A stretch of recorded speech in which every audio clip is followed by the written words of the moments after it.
Hier staan 280 bakken en viooltjes. In elke bak zitten er 20, dus rek je hem maar uit. En we gaan straks nog verder naar orenadressen. Van de week hebben we op 4 adressen hebben we de viooltjes verkocht en overal ongeveer 250 bakken. Dus als het een beetje mais zit, dan hebben we aan het eind van de week 1000 bakken viooltjes verkocht. Dit is voor de World Servants. En de World Servants is een organisatie die gaat met jongeren in ontwikkelingslanden squaltjes en klinieken bouwen. En wij hebben hier een actiegroep Dokkum dan Woord. En daar zitten nou 9 jongeren in. En die gaan naar verschillende landen, Zambia, Rwanda, Ethiopië. Daar dus dit soort projecten doen. En op deze manier sparen ze het geld voor de reis, maar ik het geld voor de bouw van die klinieken en squallen. Dat sparen ze zo bij elkaar. Sinds september ben we al acties aan het bedenken en bij actiegroep Dokkum ben we acties aan het doen. En eigenlijk een beetje individueel, maar vooral ook met de groep acties dan om heel dat grote bedrag binnen te halen.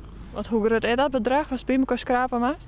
Per persoon ongeveer €2500. Het verschilt een beetje per project, maar het is echt wel een heel groot bedrag. Dit is net genoeg. Nee, we zijn de hele winter wel bezig met pepermuntverkoop.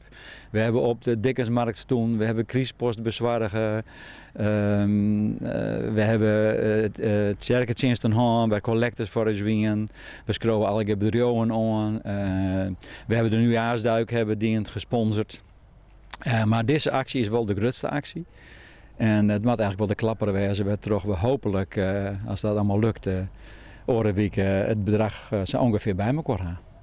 Deze week, 4 dagen in de week, geven we bij de meesten los om te vragen of ze willen een keertje. En we bellen je gewoon aan en ze kunnen hoe is gewoon om bepaalde adressen zoals je het hier.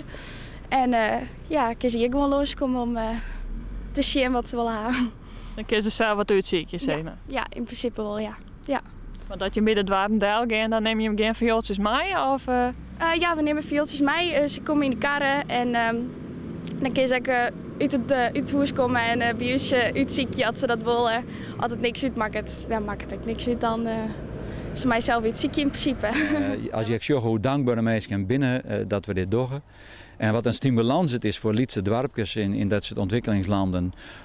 Dat ik ouders weer moed krijgen voor de toekomst van uw band die leren wat, dus dan hebben ze weer een toekomst. Ja, dat is zo dankbaar en dan, wat is dan druppel op een bloeiende plaat? Dan zijn het hele belangrijke druppels. Dus al je viooltjes keep je? Alsjeblieft, alle viooltjes keep je. Het is prachtig waar.